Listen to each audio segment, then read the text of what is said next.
Mic check, 1 2 1 2, check 1 2. He scores.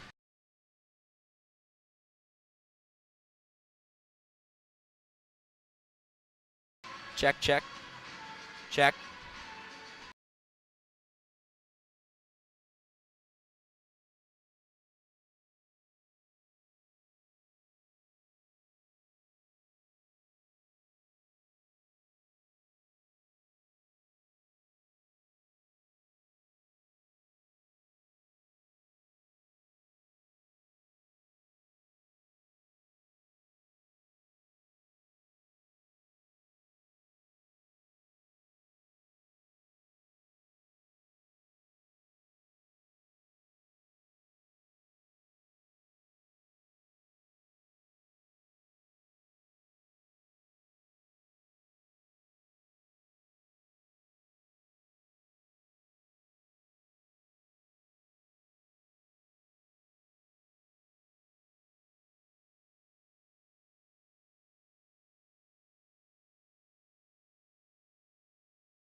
From the Kent State Ice Arena in Kent, Ohio, Gabe Kalura, Chris Hodson, second half of a back-to-back. Yesterday, a 4-1 win at Robert Morris, energizing W. And Duquesne is in town, and Kent State's looking for a little revenge. A 9-5 loss to Duquesne back at the Alpha Ice Complex. What do the Flashes have to do differently today, Chris? Well, they got to clean it up. Like last game against Duquesne was an absolute mess from start to finish, especially in the neutral zone. Turnovers galore, and they ended up in the back of the net. So Patrick Christo gets the start again. He was fantastic last night against Robert Morris in that 4-1 win. Let's see what happens tonight. Should be fun. Well, this afternoon tonight. It could be both. Yeah, it could be. Who knows how long is this going to go on?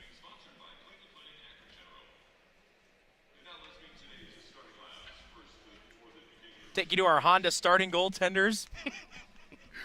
Patrick Christo and Kyle Plants. No free ads. That's what Z told me before the game. No free ads, and I did it anyway. It's okay. I won't tell anybody if you won't.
Well, we've got our starting lineups. How about the national anthem now? I think we've all got this down. I think I've heard this one before. Yeah, actually. I think, yeah.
We're all set from the Kent State Ice Arena in Kent, Ohio.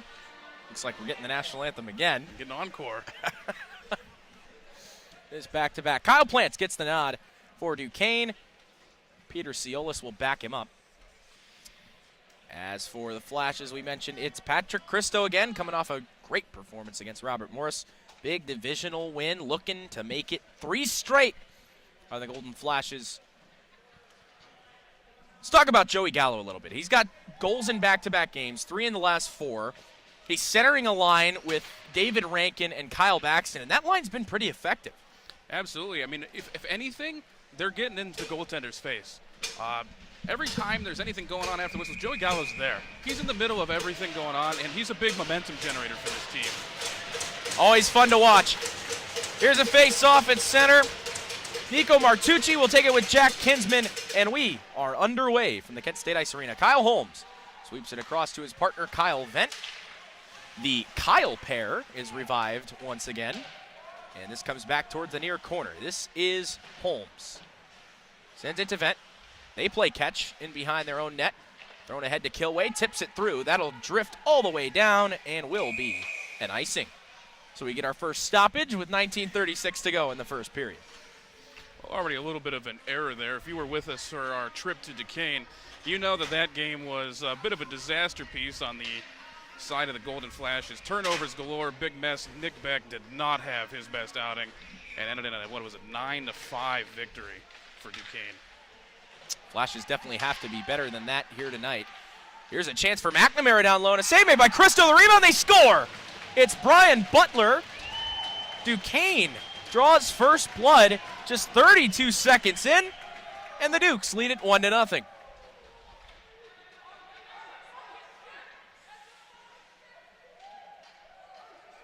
Well, what was I just talking about? Mistakes early on. I mean, I think in the last meeting between these two teams back in Duquesne, it wasn't more than a couple of minutes before it opened up, kind of like this. Not the start you wanted if you're the Flash, especially in what could be, your revenge game at home. Hunter Hillebrecht will take the draw at center here against Nate McNamara, and it drifts back, cleared in by Colin Moore, freshman defenseman from Philadelphia, Pennsylvania. He heads to a rival city, if you will, in Pittsburgh, Duquesne. Now a battle for the puck in the corner. Engaging it is McNamara along with Butler, the goal scorer. Back to the point this one comes. Moore on the pinch. Over to help out is Gabriel. Hayden Feck takes a shot that was deflected by Butler. Did not get to Cristo. Flash is trying to get out of the zone. They cannot do so. Still trying to escape. Poswick whacking at it. Here's a chance in front. One just squirted wide, and now Zarecki fighting for the puck on the near side. Can't get it out. Still just as far as center. Luke Beatty with a shot. Caught by Cristo. He'll hang on. Good start for the Dukes. Yeah, Flashes are letting them have the middle of the ice, especially right in front of the goaltender. There's a couple times they've had a guy right out in front with a deflection opportunity. One of them only went about 2 or 3 inches wide. Face off here was Sam Hoyen and Joey Gallo. Gallo won it back.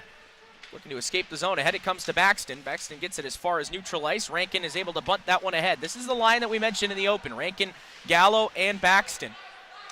They scored the first goal against Robert Morris and went from there. Drifting back into his own zone, that's Tyler Pontello. Intercepted by Rankin. An opportunity snapped just high of Kyle Plants. Hit the official. Might have caught a little bit of a break. Rankin with another try. That's stopped by Plants. Back to the point. It comes to Poswick. Has a look. Fire. Scores!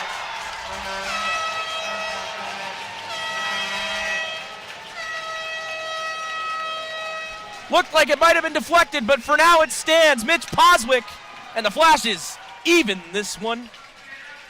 We've seen 2 goals in less than 2 minutes. Yeah, we put a big emphasis on mistakes here in the open, but there's one from Duquesne, the turnover behind their own net. Sets up that whole opportunity and that offensive pressure for the Flashes. End up getting one from about a mile out with maybe a deflection in front. Gillespie will take a draw at center with Kaprivnikar. And that shift after you concede a goal is always so important. Flashes knew that. It withstood the pressure. And this game's even at 1. Adam Hoffman tries to play it ahead and does get it to Sean Marshall. Here's Ferris. E.J. Ferris tries to fire one toward the net from the far side. Never got there. Chance in front for Hoffman. Drifting toward the high slot area. It's gloved down by Kaprivnikar. Tries to put one on the net. It's blocked by Palmer. Donovan Palmer, another one of those strong first-year players. This one drifts back to neutral ice. Luke Washok will dump it in. Palmer thinks about it, goes around to Bennett Wenger. Wenger is pressured here by Washok. To a side, they'll battle for the puck now. Giving the goal to Poswick right now. Rankin draws the first assist. Draws the only assist. Gillespie got it out as far as center. Cody Reiser was coming in. Has to touch up. It was a delayed offside. Flash is looking to escape now. Pass was in front of Kilway. Dumped in here by Beatty. Icing's waved off. Kyle Holmes. Around for Palmer, and now Friedman can control it. Moving left to right through center. That's intercepted by Beatty. Good body delivered there by Kilway. Friedman marches his way into the zone now. Going to throw a body in the far corner. Flashes fans like that one. Now Kinsman battling for the puck in the corner with Moore. This is Kilway trying to throw it into the slot. It's intercepted by Reiser. Ahead come the Dukes. Puck drop back to Nico Martucci. Good corral there by Kilway, and now sidestepping a man is Kyle Vent. Vent flying in. The New York native puts one just wide of the net. McNamara in deep, but it's taken away by Kinsman. Kinsman in behind, looking for options. Goes back to the point to Vent. They play catch. Jack Kinsman controlling this puck in tight quarters. Nice move by Kinsman to get it down low. In front, Kilway with a chance. Stopped by Plants. The rebound squirts loose into the high slot. And it comes back to Moore, and they do get it out. Brian Butler, the goal scorer for Duquesne. Still controlling now, and he's whacked at there by Kilway as well as Vent.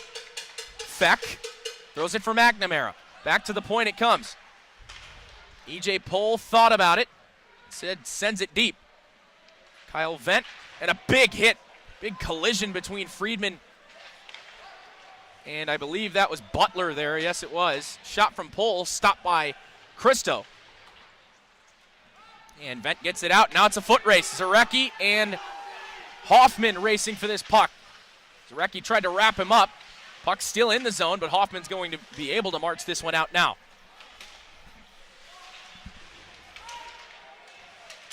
Battle for the puck right in front of the Duquesne bench. 1-1 is your score with 15 minutes to go in the first period. Gabe Kalura, Chris Hodson from the Kent State Ice Arena. In the rafters of these low ceilings, Chris. I knew you were going to go there. Never a dull moment, You really. love your ceilings. Zach Connoisseur, if you will. Zach Henry gets it ahead to Gabriel, whose pass is just a bit too far in front of the captain, Zach Zarecki. E.J. Pohl drops back, finds Luke Beatty. Beatty through center. There was a collision. And Flashes get it deep again. Beatty hurried by Zarecki. Gabriel creates a turnover here in the far corner. Gabriel for Zarecki. Whacking at it. C.J. Simeone lost it. It comes back to Hillebrecht with a quick shot. Goes wide of Plants. Beatty and Zarecki will meet here, and Duquesne is able to get this puck to neutral ice. Catch a bit of a break here. Here's Hunter Hillebrecht in. One-on-one with Beatty. Hillebrecht wraps around. Throws it in front. Good chance. Great save by Plants on David Rankin. Another quality opportunity for this line. Here's Baxton. Baxton through center, racing ahead. Throws one toward the slot. Nobody home. Now racing the other way comes E.J. Ferris, and he is leveled by Joey Gallo. Gallo's just trying to get up off of him. Now David Rankin will be the first one to this loose puck. Luke Washok rides him all the way to the boards. Now Duquesne does control on the far side. They're able to get it out. Ferris. And back down. Mitch Poswick, Kent State goal scorer. Gets it as far as Washok. Had Bennett Wenger cutting in behind him. Couldn't get the puck there. Palmer turns on the backhand. Gives along for Poswick. As after these quick goals, the teams start the feeling out process a bit late. Puck was covered. I believe that was the signal from the officials, so I think the faceoff's going to stay in the Kent State end here. Also, looks like the Flashes have also recovered from that early mistake. They seem to be getting the better part of the play here as the period moves along. A lot of opportunities, but they got to start cashing in. Duquesne controls off the whistle, and there's a blocker save by Christo.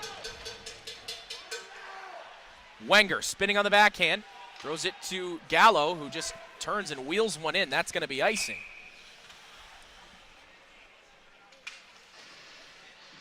Flashes won't be able to change here. When, like I said, they want to start cashing in these opportunities, especially if this game, if the first few minutes are any indication, it could be another crazy game. Last time these two teams met, they combined for 14 goals and 80 shots between the two of them. Lots of penalties, too. I believe there were 8 in that game. That game was insane, wasn't it? I mean, it was a complete circus early on. It felt like here's Feck with a turning shot. Might have been affected by a defenseman. Wenger trying to nudge it out of the zone, couldn't do so. It's flicked in deeper. Puck squirts out to the high slot. Henry Check cleans that up. Check took a shove. And now it's Nate McNamara. Still controlled by Duquesne in the zone. That's Feck. And now Butler. Sends it around behind. Race for the puck with Gallo. Butler takes him to the boards. And the Flashes are finally able to get it out, and it's Bennett Wenger. Wenger lost the puck, wanted to take a shot. Whacked away from him from behind by Brian Butler, who drops back now. Flashes will be able to change. Get the Kinsman, Kilway, and Friedman line back out there. Hayden Feck tips this one in. Christo thought about playing it. He'll just leave it there for Kyle Holmes, who spins away from Feck. Holmes ahead. Kilway off the boards for Friedman. Friedman trying to work his way around Luke Washok. Kinsman drops back to help out. Nice cut by Jack Kinsman. His pass, though, was intercepted at center by Shane Nolan. And now here comes Simeone. Simeone with a shot. Glove save by Christo. The rebound. Shot, they score!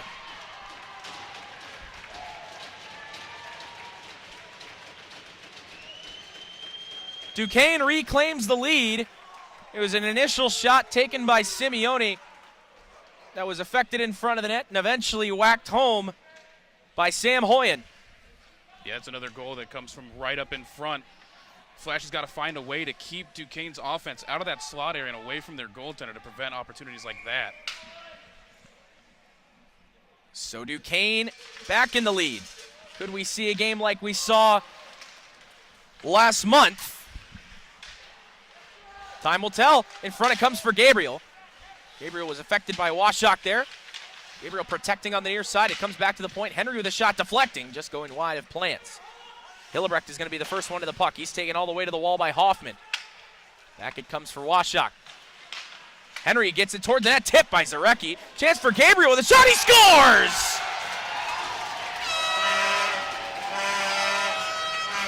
Jonathan Gabriel lets a missile go from the slot, and this game is tied again. It's 2-2. Yeah, that one's a big effort goal. Johnny Gabriel making all kinds of moves up in the wall, creates that opportunity, gets the puck back, and then is able to put one in. It's just effort.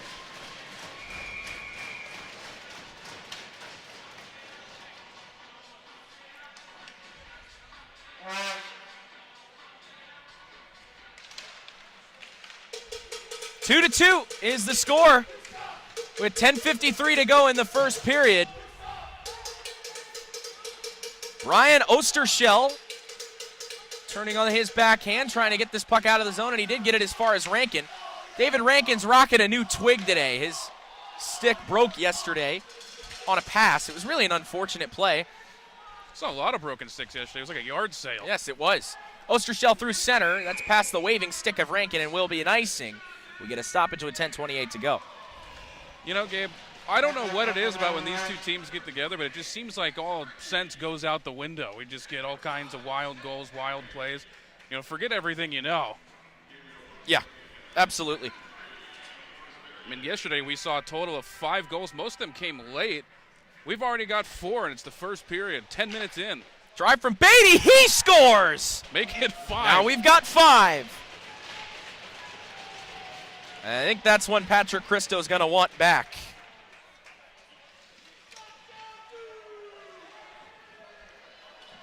Luke Beatty with a drive right off the faceoff from the point, and it's 3-2.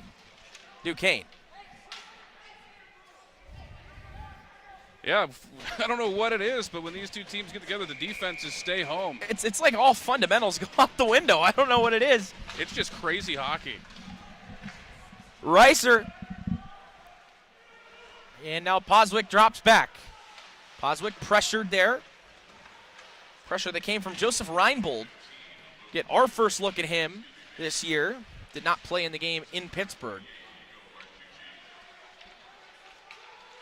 Jonathan Gabriel, who scored the most recent Kent State goal, trying to take matters into his own hands here, and it's offside.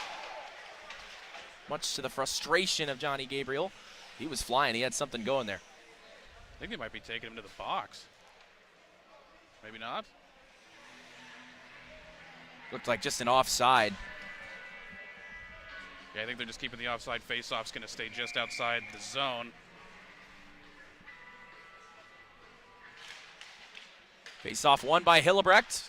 Donovan Palmer controls now. Flashes try to get an entry going. Butler blocked the pass down, and now Hayden Feck corrals it. Gabriel from behind picks his pocket. Fakes one way, goes the other.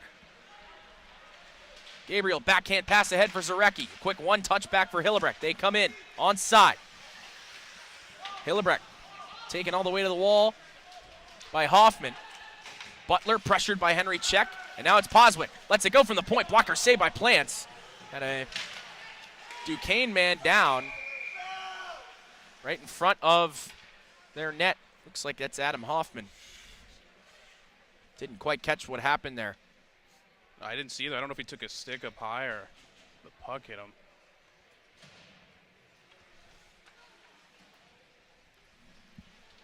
Here come the trainers from the Kent State bench. Hoffman's back to his feet.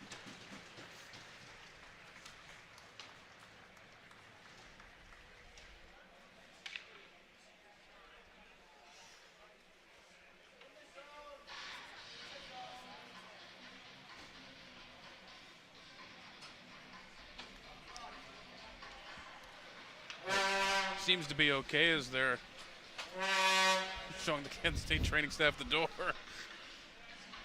Max and that horn. Oh my goodness. Faceoff's going to be right in front of the Duquesne bench. It's going to be taken by Hoyen and Gillespie. Hoyen wins it cleanly. And now ahead come the Dukes. Max Madalo dumped that one around. There's a drifting chance in front. We got another broken stick. You're absolutely right. Dangerous chance in front there, but Vent was able to clean it up. Back to the point. Beatty with a shot. Deflection in front. Christo makes the save and melts it down. 9 minutes even to go. Well, it already feels like it was an hour ago, but the first goal of a game can never be understated. And for these two teams, it seems to be whoever scores first wins the game. When Kent State allows the first goal like they did today, they're 1-4. And for Duquesne, when they allow first goal, they're 1-7. So neither of these two teams are very strong when getting scored on first, and for Kent State, that's not really what you want to see. What a hit by Jake Friedman. Oh my goodness. Just stepped into Colin Moore right at the point. Moore's trying to repay the favor, and he goes down. Kilway's backhand shot is stopped. Oh my goodness. What chaos. Kinsman back to Ostershell. Over to Creston. Creston fires, and a glove save by Plants. Plants got that one with a little sass. Showed it to him. Colin Moore coming to the bench, coated in snow.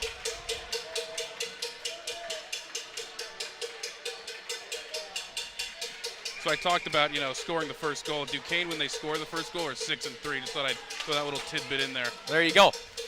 Palmer for Gabriel. Gabriel tries to whip one toward the net. It hit the skate of Washak. Washak tries to go through center and does. Here's Cody Reiser. Reiser hauled down, and a penalty coming up against Poswick. Delayed call. Reiser gets up and lets one go. It's blocked by Palmer. First power play of the game, and it belongs to Duquesne with 8:16 to go in the first. Well, taking the first penalty of the game is not going to help you get back in it. No, it is not. But for the Flashes, the strength of their special teams this season has been the penalty kill.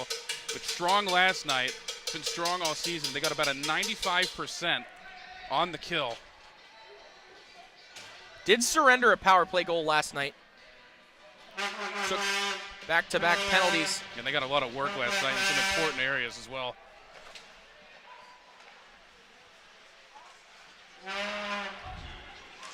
There's a shot from the point that came from E.J. Pohl.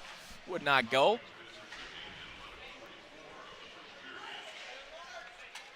And here come the Flashes shorthanded. Jack Kinsman racing ahead. Kinsman between the legs move. Trying to get a backhand shot toward the net. Kilway goes down right in front. Now he's got to book it to get back. Hoyen loses it behind.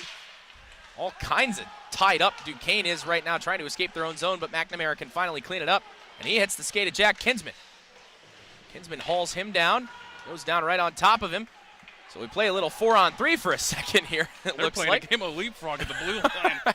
Good move by Shane Nolan, and a shot stopped by Christo. Rebound comes back to him. Hoyen's able to pull this one. I beg your pardon, that's Pohl with a shot. It's blocked. It comes right to Kinsman, and he'll clear. Flashes change. 1 minute has come and gone on this power play. Here comes Max Madalo. Madalo through center. Good entry. And he loses an edge there. Clear around, but it's held in by Washak. Duquesne gets things set up. Simeone with a quick shot blocker save made there by Cristo. Washak using the boards, but Ostershell gloves it down and snaps it all the way to the other end. 30 seconds to go on this Duquesne power play with 6:45 to go in the first. 3-2, Duquesne leads in what's been a wild first period. This one dumped in by Madalo all the way around for Beatty. Beatty again loses a tire in that corner, and that's been a difficult corner for Duquesne to stay on their feet. Now a battle for the puck in behind the net. Beatty picks it free. Beatty goes down. That's Zach Henry that delivered the check. Washak will hold again. Poswick will be free from the box here in a second. Shot by Reiser, trying to go short side. Cristo got a piece of it. Poswick's fresh from the bench. He tries to create a turnover. Simeone with a shot. Save made by Cristo. Rebound, he couldn't locate it, but it's cleared out. We got another man down for Duquesne. That's Max Madalo in front. He's back to his feet. Madalo racing after Poswick. Poswick delivered a check to him, and now Simeone still with it. Good shift here for Duquesne, and a shot blocked there by Henry. Back to the point for Beatty. Tried to control it in his skates. Taking it away was Ostershell. Couldn't get it out. Held in at the line there. Chance in front for Kaprivnikar. Cristo's just going to melt this one down. And we got another penalty coming up. And it's going to be, looks like on Brian Ostershell. Yeah, it's going to be on for that hit in front of the net. They also might have gone away with one at the end of that kill. I believe they put Madalo into the boards from behind.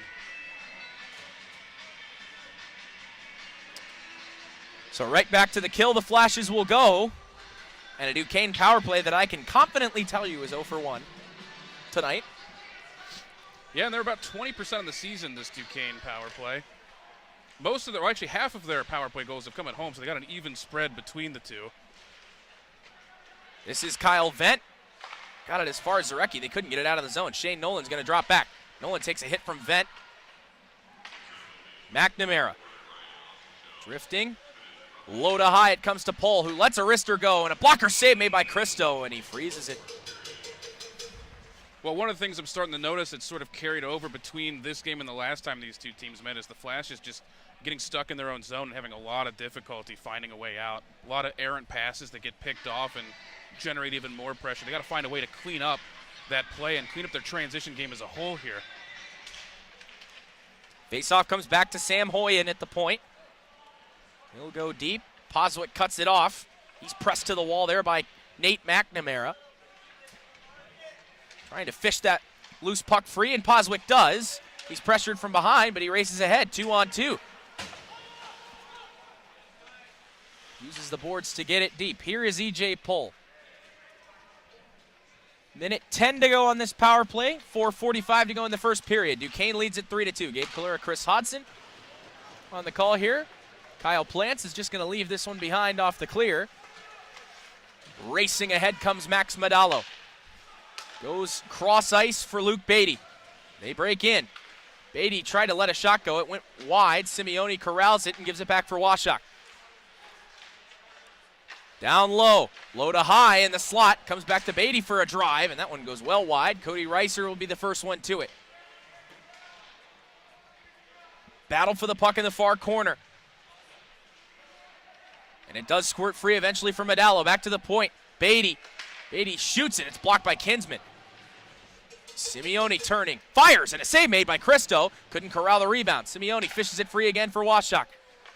Point to point. Drive by Beatty. Frozen by Cristo. Yeah, Flashes need to find a way just to get a clear and get a breath. They're getting hemmed into their own zone, but this face-off at least provides an opportunity to get fresh guys on the ice. Interestingly enough, it does not look like Duquesne's going to shake up their power play unit.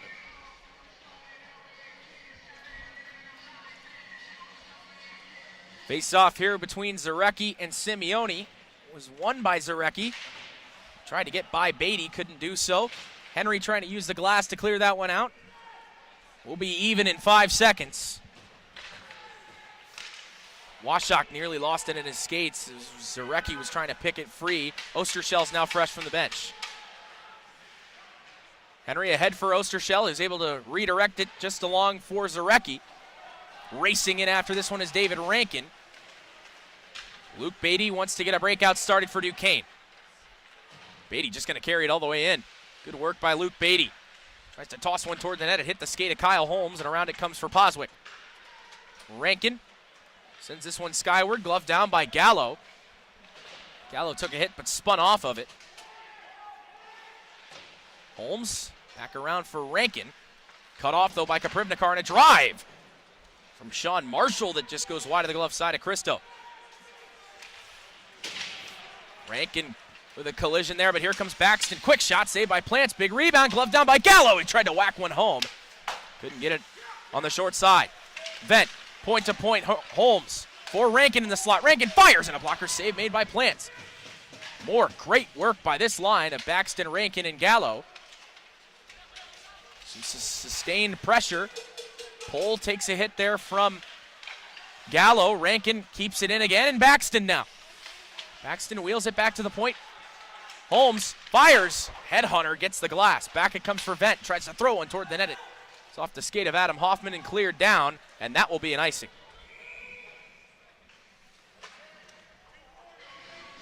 Well, you've called Luke Beatty's name a lot here so far in the early going. And an interesting little tidbit about these Dukes is in their top 5 scoring, 2 of them are defensemen. One of them, of course, being the aforementioned and E.J. Pohl as well. Between the 2 of them, they account for 24 points, 7 goals between the 2 of them. Very impressive. And it's not often you see defensemen right at the top of your score sheet.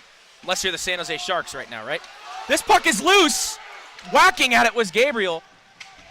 It's Gabriel again. Puck was just inches away from the goal line that entire time. Now Gabriel, who does so good, working his way through traffic. Almost did it again, but now here come the Dukes, who need a change desperately off the icing. Zarecki's just going to be forced to drop it back for Gabriel. Gabriel with quick pass. That one's up and into the mesh off the stick of Ostershell. Get a stoppage. 1:36 to go in period number 1. 3-2 Dukes lead. Well, riding off of that, the top line for these Dukes is no stranger to the score sheet either. The rest of their top 5 scorers are just literally their top line. They account, all 5 of them together, account for 31 goals, which is 53% of the entire team's scoring this season. Very top heavy. Just a little bit. Scoring is, yes. When half your goals are coming from the same, line. Hayden Feck tried to move that one in, and it is picked free by Henry Check now. But back it comes for Washak. Washak tried to use the boards to get this one out, but Beatty drops back. Check tried to corral the loose puck. Poswick could. It flutters toward the Duquesne bench, but stays in play. Butler scored the first goal of this game way back when. There's 60 seconds to go in period number 1. Mitch Gillespie, cross-ice feed, was trying to go to Wenger, but it was cut off. Beatty dropped back. Beatty in front, and a save made by Christo. That's a good one. From number 30. Shot that came from Beatty was blocked. Wenger couldn't fish it free. Opportunity now again for Duquesne. Throws just through the crease of Christo. 30 seconds to go in the first. Puck drifts all the way back for Beatty. Duquesne will execute a change. There's a save from Christo on a drive that came just at the blue line. Here comes Kilway through center. Tried to hand it off to Friedman, who wasn't quite ready to receive it. Kinsman able to hold the line, as is Kilway. Still fighting for it, and now it does get deep. E.J. Pohl fishes it out, though. 7 seconds to go in the first. Flash is trying to create just something, and this one will drift all the way out. 2 seconds and 1, and that's one frame from the Kent State Ice Arena. Wild first period. It's 3-2. Duquesne leads. To first intermission we go.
Period number 2, just about set to get underway from the Kent State Ice Arena. Gabe Kalura, Chris Hodson. Your score 3-2. The Duquesne Dukes lead the Golden Flashes. Flashes looking for their 3rd straight win. Gonna have to have a much better period in the neutral zone here if they want to do that. Face-off won by Duquesne, and period number 2 is underway. Quick shot that just goes wide of Christo. Hillebrecht is in deep. Ferris is there as well, battling for this puck. Martucci was there. And now here is Jonathan Gabriel using the glass to get this one ahead. Starting the Hillebrecht line first. Here's Zarecki with a quick shot save made by Plants. Now it's Martucci. Swept down there by Hunter Hillebrecht, and now it's Kyle Vent. Vent diagonally plays it in. Hillebrecht will be the first one to it. Tries to drop it off for Zarecki. It's cut off. And here comes Duquesne the other way. Good play made there on E.J. Pohl by Jonathan Gabriel. He'll have an opportunity. Gabriel is in, and a save by Plants. And a good one at that. All the way down, this will be an icing. So Duquesne will not be able to change, and it's the period of the long change, and they've got guys with hands on their knees. And that was another big effort move from Johnny Gabriel, just to take the puck for a ride with him, go right into the crease. Another maybe inch, and he probably would have been clear of the pad of Plants there. Face-off between Kinsman and Ferris there was won by Ferris. Trying to get it out. And Duquesne does get it to neutral ice now. Brian Ostershell. The head tipped through the legs there by Tommy Kilway. Back comes Adam Hoffman. Leaves it there for Pohl. Elevates it through center. Glove down by Ostershell. Good play by Brian Ostershell. Stays onside here at the line. Ostershell lets it go. Plants the save. Big rebound. Kinsman couldn't whack it home. Looked like he didn't get 100% on that shot. Zach Henry hits the brakes and holds the line. Kinsman creating some pressure, but Duquesne will be able to get it out now. Through center. Here come the Dukes. Dropped off for McNamara. Held in front. Hayden Feck couldn't get a backhander through, and he does go between his legs now, and a save made by Christo. It was a good job to hold his crease. Brian Butler picks this one up. Scored the first goal of the game. Butler just gets around the official there, who gave him a little bit of trouble, and now a penalty is going to come up to Ostershell, as his stick is currently between the legs of Brian Butler. And it drops free. There we go. Yeah, that was kind of weird. He just held on to it. It was. And he's clearly in some discomfort. Yeah, a little bit of discomfort. He's showing the referee what he felt. Got hit from behind with the stick in a not so where the sun place. don't shine. Yeah. Saw that happen to Joey Gallo in Syracuse. It's not a fun feeling, that's for sure. And he does need work a minute. He does work his way to the bench. It's funny until it happens to you. Well, luckily we're up here in the low ceilings of the Kent State University Ice with Arena. the mesh in front of us. With the mesh and a pipe. Yeah, and a huge pipe right here. Wish you could see it. Here's Hayden Feck. And this now Duquesne power play. Nolan hands it off for McNamara. McNamara back for Feck. Feck, they play catch. McNamara all the way across. That skipped over the stick of E.J. Pohl. Pressured by Poswick. It's intercepted by Zarecki. Zarecki's in. Trying to get it across to Poswick, and he's hauled down. Flashes want a penalty. They won't get one. Puck left behind there at center. Stepping up was Henry. Onside, McNamara's in solo. Nate McNamara scores.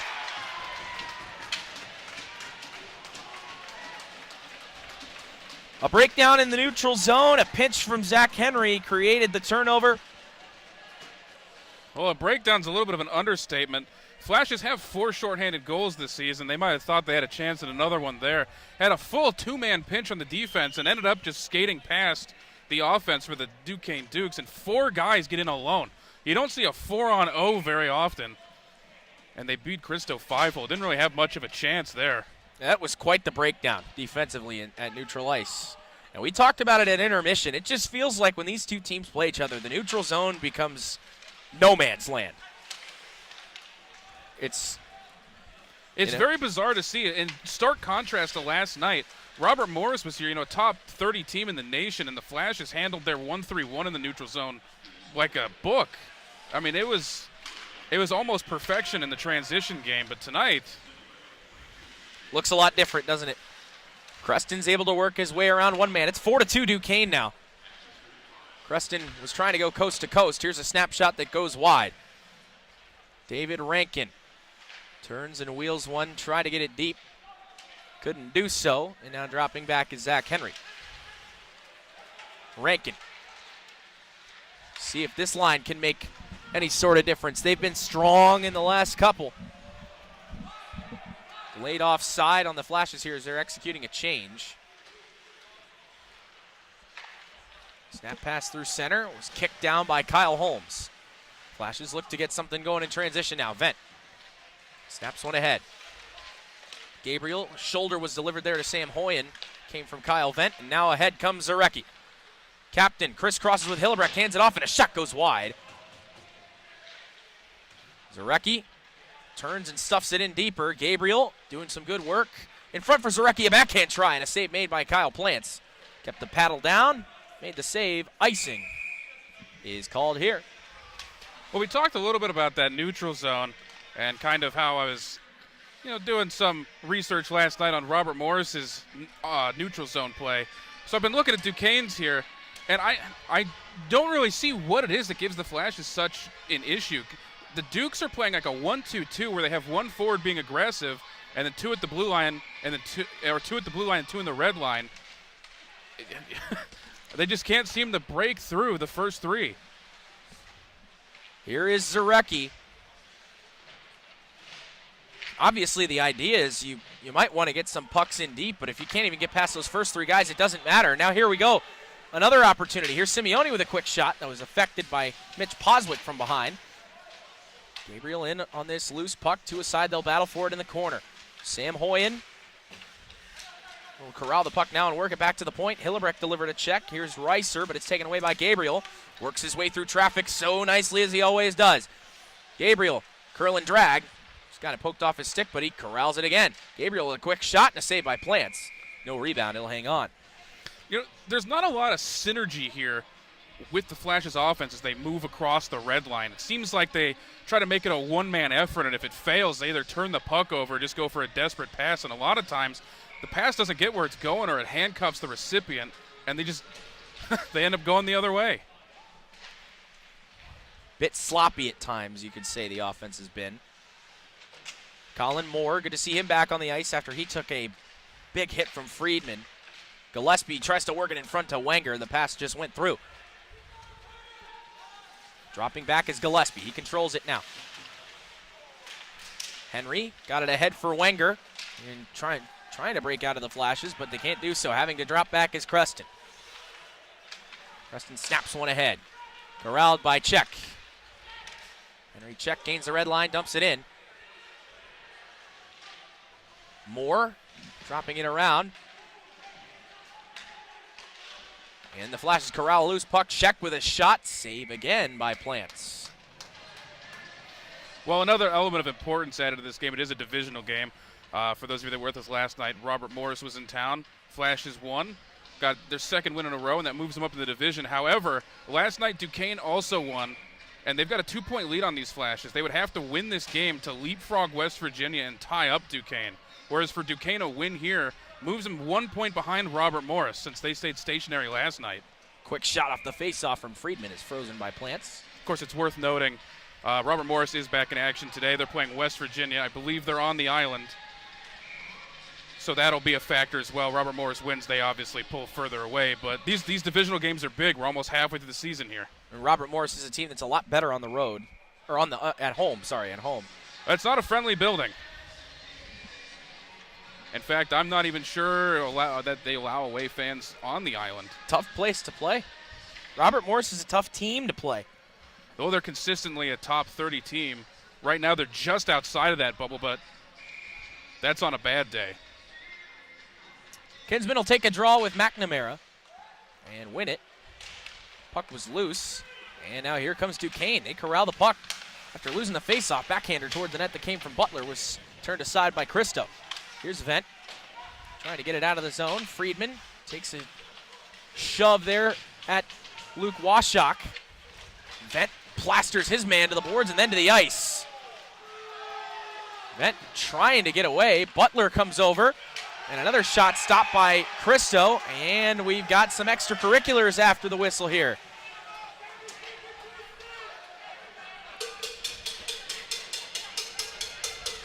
A lot of pushing and shoving. Divisional game. You knew it was coming at some point. Hasn't been too much physicality up to this point, but I'm assuming that's going to ramp up as it has started to here in the second. You have to wonder if frustration will start to rear its ugly head for the Flashes. Well, it's an important game, as we noted, and of course, after tonight, the next game these Flashes play, they're on the island against Robert Morris.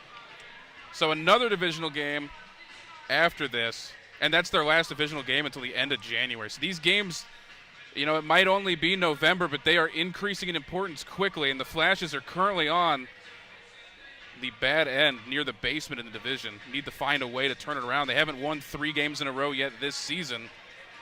Opportunity to do that here this afternoon, but so far not looking too hot. Out of that scrum, they're going to send Brian Butler and Kyle Vent to the box. So we will play 4-on-4, and the faceoff will be in the Kent State end.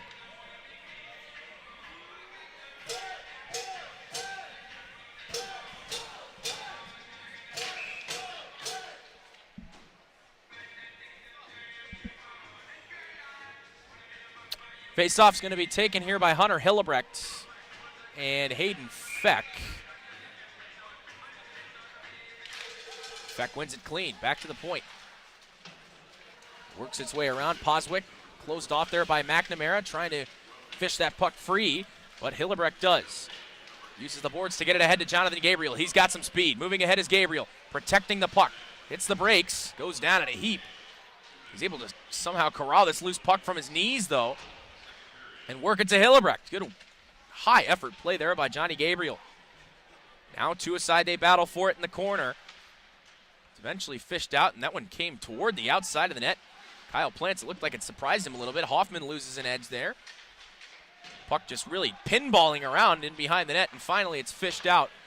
Trying to snap it ahead for Hayden Feck. Long stretch pass there was the idea, but Palmer broke it up with some help from Kinsman. 13 minutes to go in period number 2. 4-2 Duquesne leads. Nearly taken away by Feck, and then it was. He took a check. And racing the other way is Poswick, but it's poked away from him by E.J. Pohl. Poswick, who scored the first goal of this game for the Flashes. Here comes E.J. Pohl, shoved to the wall. Madalo driving toward the net. Never had the opportunity to get it to him, and now comes all the way back to neutral ice for Luke Washak.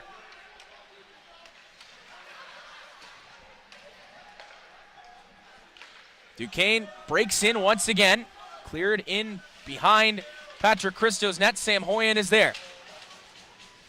Hoyen closed off by Palmer and Poswick. In there to help out is Max Madalo.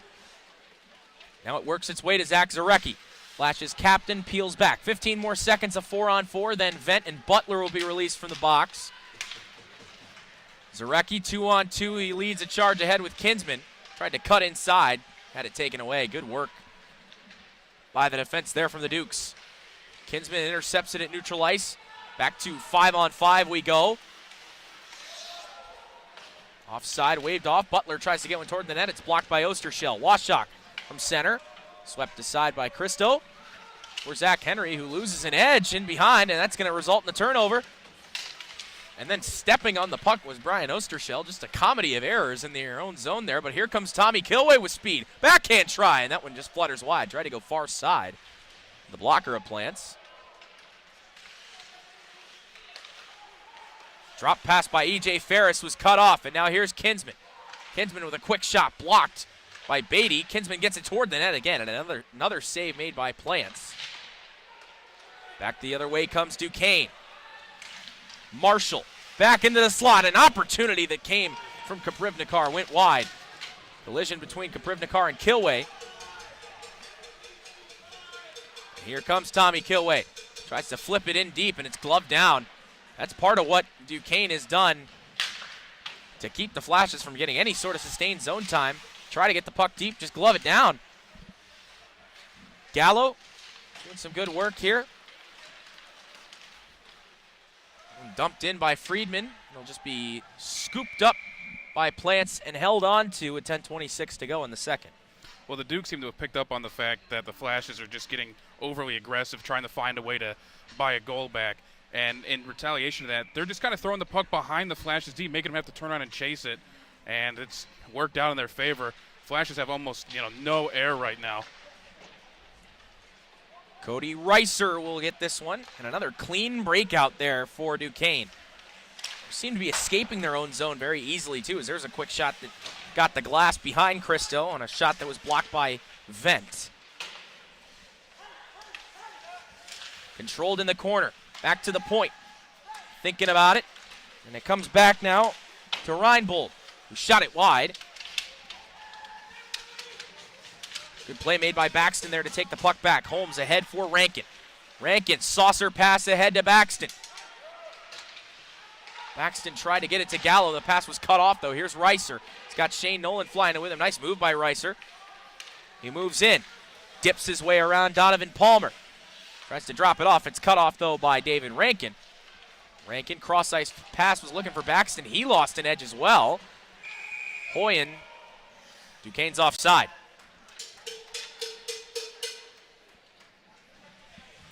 .9:27 to go in the second. 4-2. Flash has got to find a way to beat this neutral zone trap they've got.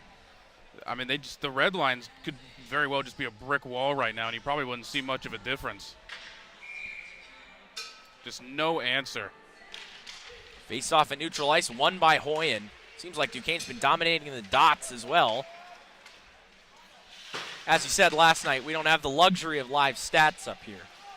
Yeah, unfortunately not. We don't have the live face-offs or shot attempts, shot blocks, but I can make my best estimate. There's a trip. And the Flashes will go to the power play for the first time tonight. Boswick draws it. And it's going to go against Sam Hoyen. So, Flashes power play, which has been bad. Yeah, the bad is an understatement, but they did net one last night. So now they're sitting at a massive 9% at home. But 3 of their 4 power play goals this season have been at home. So take that for what you will. They just throw Gallo and Rankin out there with looks like Friedman. It is. Well, the only downside here, Gabe, is the Duke's power penalty kill is on the same level as the Flashes with a 94% on the road. So they're pretty stingy as well. Vent and Zarecki nearly had a miscommunication there. Shane Nolan was in the area looking to take it away. It's David Rankin. He's the one that scored the power play goal last night. A nice backhander from the slot that ended up being the game-winning goal. Zarecki for Vent. Twirls. Gives along to Friedman. For Vent. Vent. They play catch. Friedman fires. Never got to Plants. And away come the Dukes. And look out. Could be a break. Marshall's in. Sean Marshall, good stop there by Cristo to keep the paddle down. Cristo does find the loose puck, and now Zarecki and Nolan with some pushing and shoving after the whistle.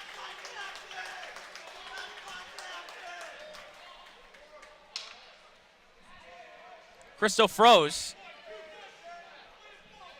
Tough opportunity to take shorthanded. Yeah, he just skated right past him. Dukes don't have a shorthanded goal this season, but that was very nearly their first. Kyle Vent goes to the box, and that'll spell the end of the power play. Not really sure what he's being called for, unless it was the late shove. Dukes did have a man swinging at Cristo when he tried to cover, and it might have been a retaliatory penalty. We'll see what the call here is in the building. 8:17 to play in the second period. We'll play 4-on-4 for 1 minute and 11 seconds, barring any other penalties. Jonathan Gabriel looking to soar around Washock. Just hits the brakes, tried to hit Poswick through center. That's going to end up being icing. Call in the building, Gabe, is roughing, so it may have been the late hit. Roughing on Kyle Vent. So that power play, they only had it for 49 seconds. Yeah, and that was the story of the last time these two teams met, too, was just blown opportunities. Flashes had 5 power play opportunities in that game, and funny enough, they did score one in that game. That was their only road power play goal. Hillebrecht and Medallo, pair of 13s, will take this draw to the left of Patrick Cristo. Jonathan Gabriel just imposing his will to work his way into the high slot area and pokes it to where he can corral it. Gabriel throws it toward the net. Hillebrecht tried to swing a backhand one towards the net. It was blocked. Still has it in deep. Washock giving him some pressure. Duquesne's able to escape the zone. Gabriel tried to take it away from Beatty. Here is Medallo. Medallo has a man driving toward the center of the net, and it just drifts on net. Christo's going to freeze. Well, somewhat rare to see the Flashes take this many penalties. They've only got, coming into this game, 118 penalty minutes. Obviously, we saw Robert Morris last night. They're in the 220s. Duquesne came into this game at 217. Now they're 219. So Flashes aren't really that heavily penalized in comparison to a lot of teams they play. Granted, the Flashes seem to have played less games than everyone they've played this season. Could just be the brand of hockey they play in Pittsburgh. My goodness. Seems like all these teams coming in from Western Pittsburgh PA. teams are violent, man. Yeah. Zach Henry, someone's got to do it. God knows it's not the Penguins. Here's Christo coming out of his net to play it. Hands it off to Henry, and ahead for Kinsman. Odd man rush, 2-on-1. Kinsman with Kilway, a shot, and a blocker save made by Plants. Up Had and it out of looking play. behind him. Power play is going to start right now for Duquesne. They'll get 49 seconds with 7:05 to go in the second. Still 4-2. Well, talking about, penalty minutes for these teams, give you an idea, Hillebrecht is the leader in penalty minutes for this Flashes team with only 17. So not a heavily penalized team, whereas on the other side, it's Krivnikar has 29 penalty minutes. Quite the thing to lead your team in. I believe he's only got 2 points on the season as well. I believe he's got 2 assists. Racing ahead was Shane Nolan. He's able to get this one in deep. Poswick sidestepped Hayden Feck. Now he's pinned to the wall. Hoyen got some help. Poswick taken down, and another penalty coming up. Interference should be the call here. Interference or tripping, you could really call either. But it'll be on Shane Nolan. Quite the parade at the penalty box we got here. Now game's coming to almost a grinding halt. 6.5 minutes left in the second. Just 30 seconds after the stoppage. And hey, speaking of penalty minutes leaders, Hayden Feck, 1 penalty away from taking that throne. He's currently sitting at, 28. Another one puts him at 30, and he takes the throne, but he has big offensive contributions on the contrary. I know what you're watching for tonight, then. You want to see that Hayden Feck penalty. Hey, he takes that. He's almost the leader in everything on that team. That'd be huge. Well, your captain is naturally a leader, right? Handed off to Gallo. His shot swept aside by Plants. Rankin in the far corner. Has some room to operate here. Gives it down low to Gallo. Vent's free from the box, so the power play is going to start now. They'll throw Kinsman out there. Rankin picks it free. Rankin worked it to Gallo. Tried to dip the shoulder and tuck one home. Could not. E.J. Pohl stays home. Good work. Back to the point. Poswick couldn't hold the line. Palmer drops back. Poswick ahead to Rankin. Now Poswick again. Poswick fires. Glove saved by Plants. Seeing the puck well. And just not a lot of traffic in front of him either. No, they're really not getting guys in front of the net there. Hey, and speaking of Hayden Feck, once again, if he does get that penalty, I'm thinking about it here, he will lead the team in goals, power play goals. He'll be tied for game-winning goals, and is currently sitting just 1 minute shy of that lead in penalty minutes. There you go. That's a fun stat. Well, I like to have – I have it listed here as a fun fact, so if that gives you any idea. Gabriel gives it across to Ostershell. Shot stopped and frozen by Plants. Yeah, he is nowhere near that team lead in assists, though. That's going to go to Samuel Hoyen. 15 assists to Feck's 15 goals. That's some chemistry right there between the two of them. Just shy of 40 points, 39 points. Hoyen's got 6 goals, 15 assists, and then Feck's got 15 goals, 4 assists. So that's some chemistry right there. Hoyen and Feck 5 and 7 respectively for this Duquesne team. There's a shot that's stopped by Plants again. It was a ripper that came from Tommy Kilway. Exploded off the ceiling, which again is low. Low ceilings, yes. You beat me to it. You took the Well, words I right had out to. of my mouth. I knew you were going to say something, so I had to beat you to it.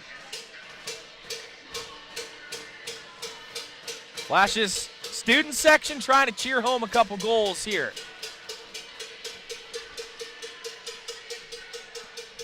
Trying to take advantage of this home ice advantage.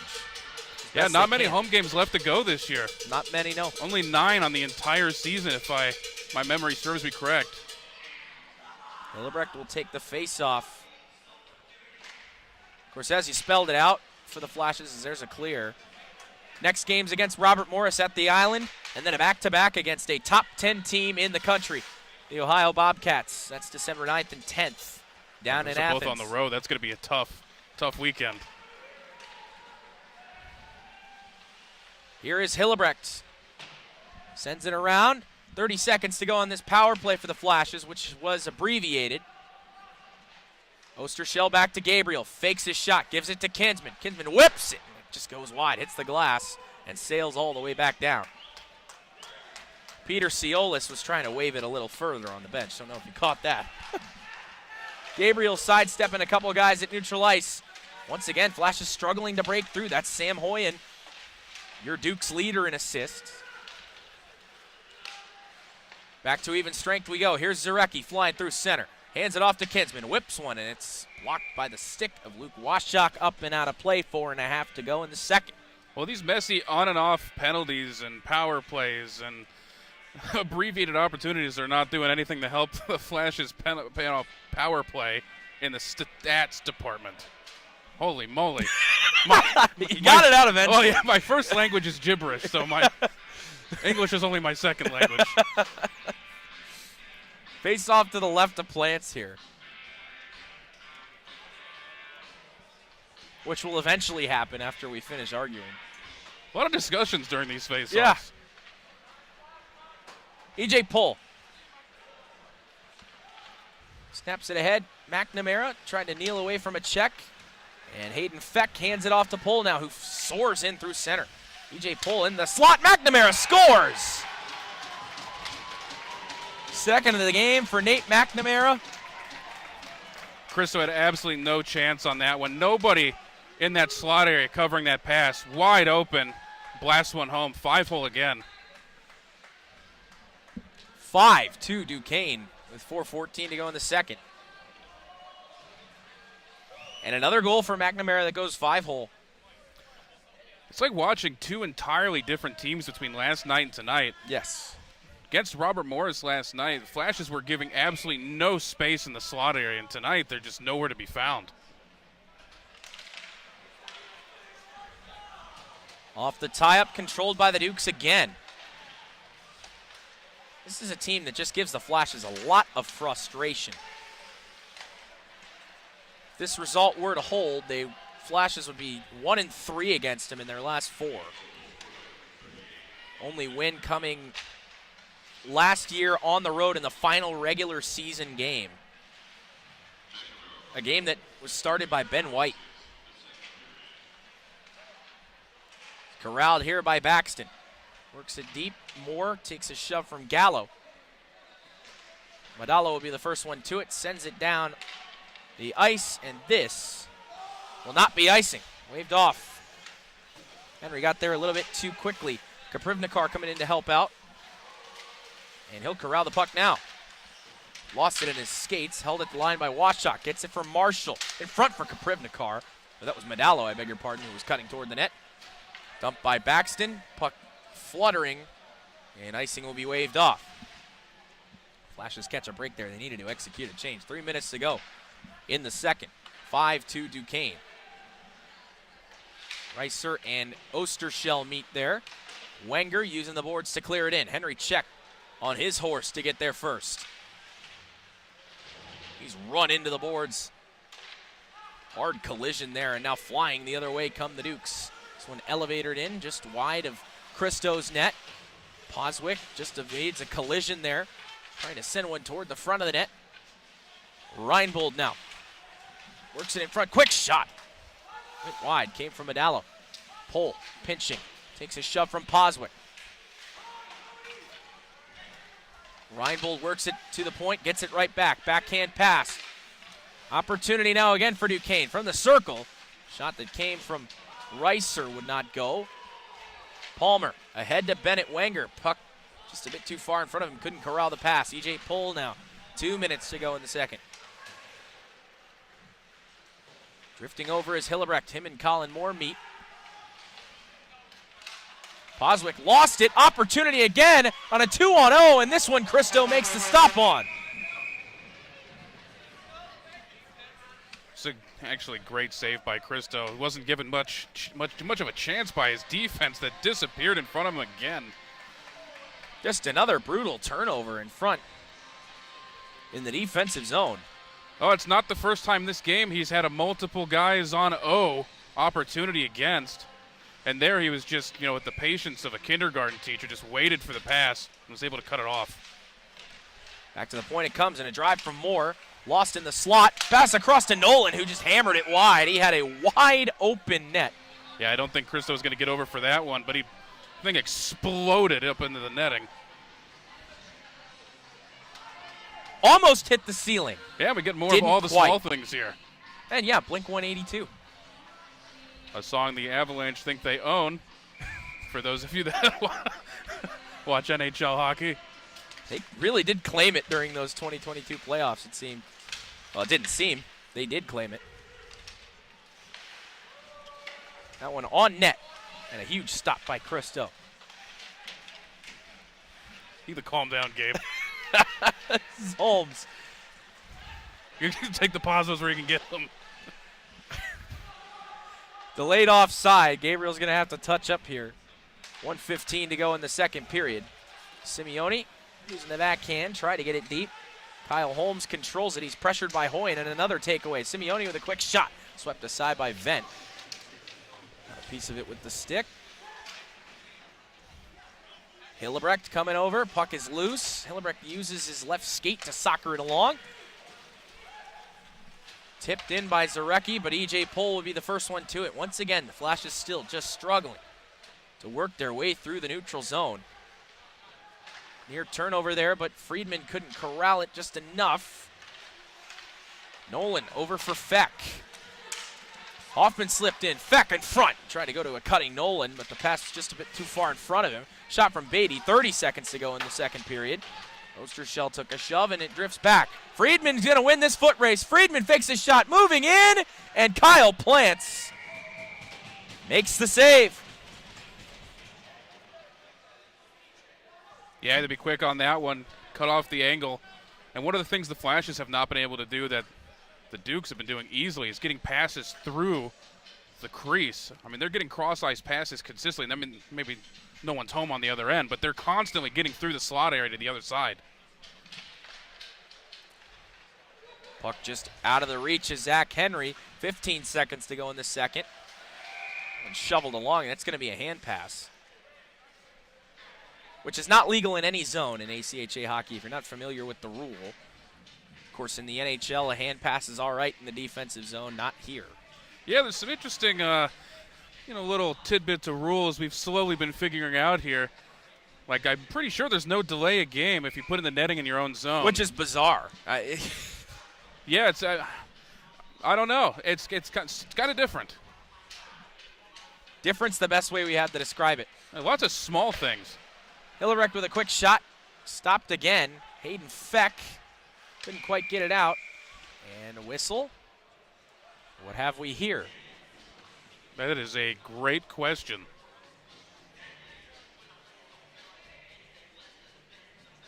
I don't think anyone knows. But the faceoff's going to come out of the zone. They're saying it was offsides? Curious. 4 seconds. Kind of an interesting to call with 4 seconds left on the clock. And we have a broken stick. It's going to be like our 5th in 24 hours. Hoffman's just going to come off the bench. Does he have any sticks left? Well, we heard from a former player that's the rule of 3. Always have 3 sticks before a game. That's 2 from the Kent State Ice Arena. the Duquesne Dukes with a strong second period, propelling them to a 5-2 lead. To second intermission we go.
period 3 from the Kent State Ice Arena. Flashes and Dukes. Duquesne following a strong second period leads the Flashes 5-2. Flashes looking for their third straight win and an important game in the division. See if they can stage a bit of a comeback here. Zarecki is able to whack this one in deep. Jonathan Gabriel is there in the far corner. He's pressured. Good work by Martucci, and it comes ahead for Reiser. Reiser flying ahead. Loses it. Here's Gabriel now. And again, taken away from behind by Martucci. And now a bad change by Duquesne. Here comes Zarecki with a shot, and Plants makes the save. He took a peek behind him, but he had it. We get a whistle and a stoppage. Well, they'll take the chances however they can get them at this point. Rough second period. A lot of difficulty getting the offensive zone. So any little mistake they can capitalize on here is going to go a long way. Hillebrecht will take this draw. Fought for and won. Henry with a shot tipped and a save made again by Plants. Trying to get some sort of sustained zone time here, which they haven't had much of. Flashes. No, they had their opportunities. They were strong in the offensive zone for about the middle portion of the first period, and ever since then, feels like it's been all Duquesne. And here come the Dukes. Luke Beatty tips his shoulder, gets around Feck with a shot. Wide of the blocker. Stepping up with a shot was McNamara, and that was blocked. Zarecki through center. Fires one on goal, caught by Plants, and he'll hang on. I think. Yes. Oh, my goodness. Well, there was a little bit of some gamesmanship in the circle. One of the Flashes took a swing with a stick at one of the Dukes, and I think the referees kind of were giving that a glance, and nobody noticed that Plants had the puck. He had to show it to him with his glove before they whistled it down. Say, look what I got. He's got the puck. Sam Hoyen has the puck now. Sends it in the air, trying to hit Shane Nolan in stride, and he'll do that. Nolan took a hit from Poswick. Now for the puck in behind with Hoyen. In there as well is Palmer. That one explodes toward the slot area. Kilway using the glass to get it out. E.J. Pohl with a great keep. Pohl fires, tipped by Nolan in front, went wide. Hoyen in a battle there with Kilway. Here is Friedman. Tried to nudge it for Kinsman and get it out. Now it's Poswick. Poswick sent it in the air. Pohl knocked it down, and now using the skates to corral it is Jack Kinsman. Onside play. Kinsman took a hit from Koprivnikar. Thrown to the net by Friedman. An easy save made there. Big hit on E.J. Ferris from Jake Friedman. Here's Evan Koprivnikar. Pulls up. Tries to throw one toward the breaking Martucci. Couldn't do so. Kilway using the boards. Dropping back is Kyle Vent.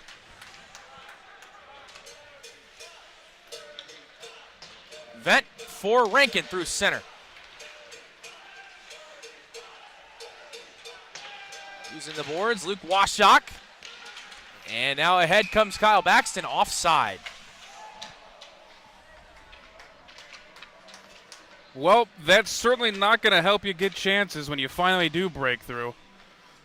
Flashes might have been even lucky to get that far. Kind of a hope and a prayer of a pass from the defensive zone. Just swung it at the wall and hope for the best.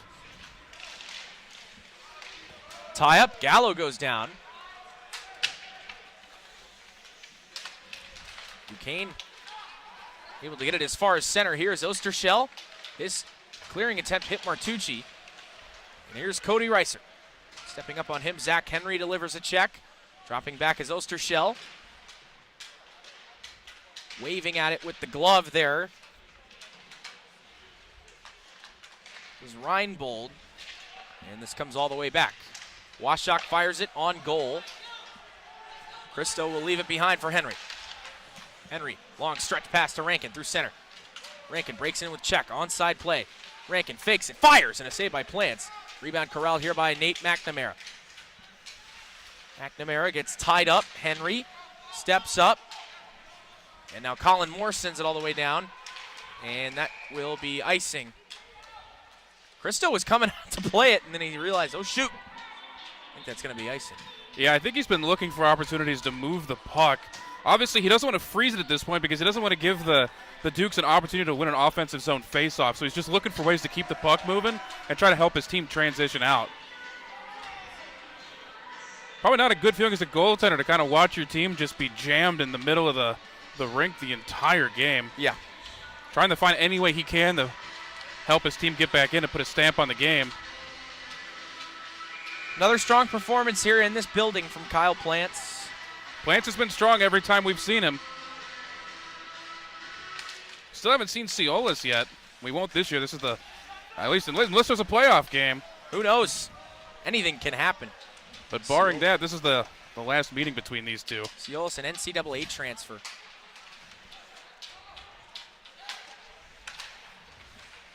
I want to say Canisius. Not exactly sure, though.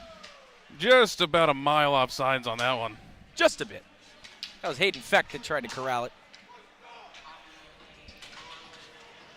And now Jack Harlow playing in the ring.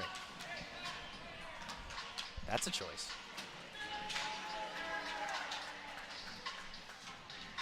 Face off in front of the Duquesne bench.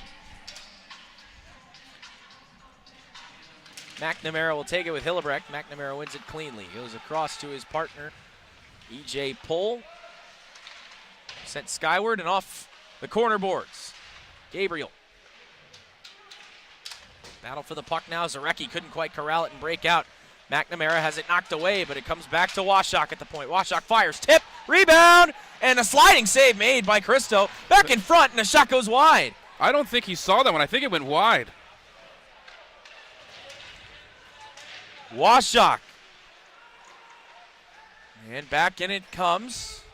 McNamara in behind. McNamara looking for the HT.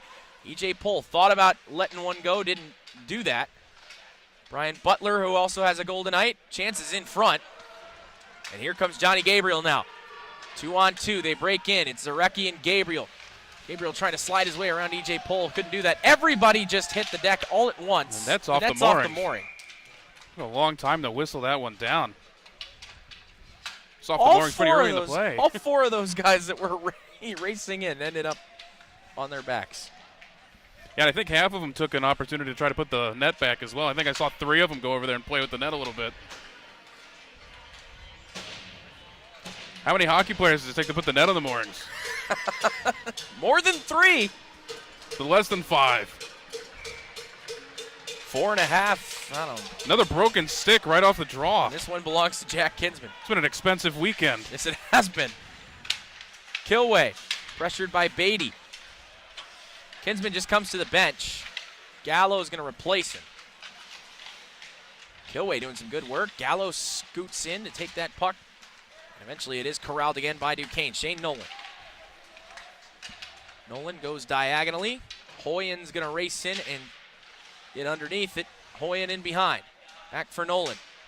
Hoyen again. They play catch. Nolan tried to shovel a backhand shot toward the net. Gallo takes a shove. They collide with the boards. Friedman tries to move it along. Beatty making that tough on him. Drops back for more.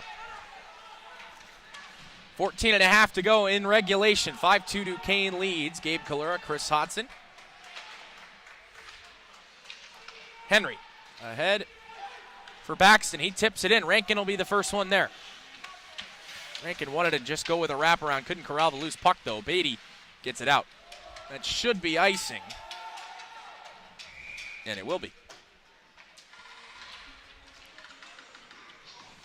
Well, speaking of goaltending, we always spent a lot of time talking about Christo and his back-to-back games this weekend. Plants is strong. But you know what we haven't talked about in a long time, Gabe? Who's that? No Tristan Jarry references. Oh, man, how could we forget? It's been months. How could we forget? Big shout-out to 35 in black and gold. One of the finest puck-moving defensemen. Not defensemen, goaltenders. One of the finest puck-moving goaltenders in all of hockey. Well, don't worry. On the ACHA website, Jake Friedman's listed as a goaltender. Is he now? Well, that's just not the case. No, he's 1 point away from the top 5. Actually, might be tied with Rankin in points. Can confirm that Jake Friedman is indeed a winger. Here's Adam Hoffman. He's a defenseman. Hauled down at the line was Max Modalo. That may have been a little bit of a dive. Looks like he is slow to get up, though. Yeah. Well, maybe he twisted something. It's kind of an awkward way to go down. Gabriel trying to work his way free. Good work by Reingold there to hold him off. Here's Washak. Trying to move it ahead to Reiser. I think he got a piece of that. No, he did not. Icing is the call. It's like a mirror image of that game at Duquesne.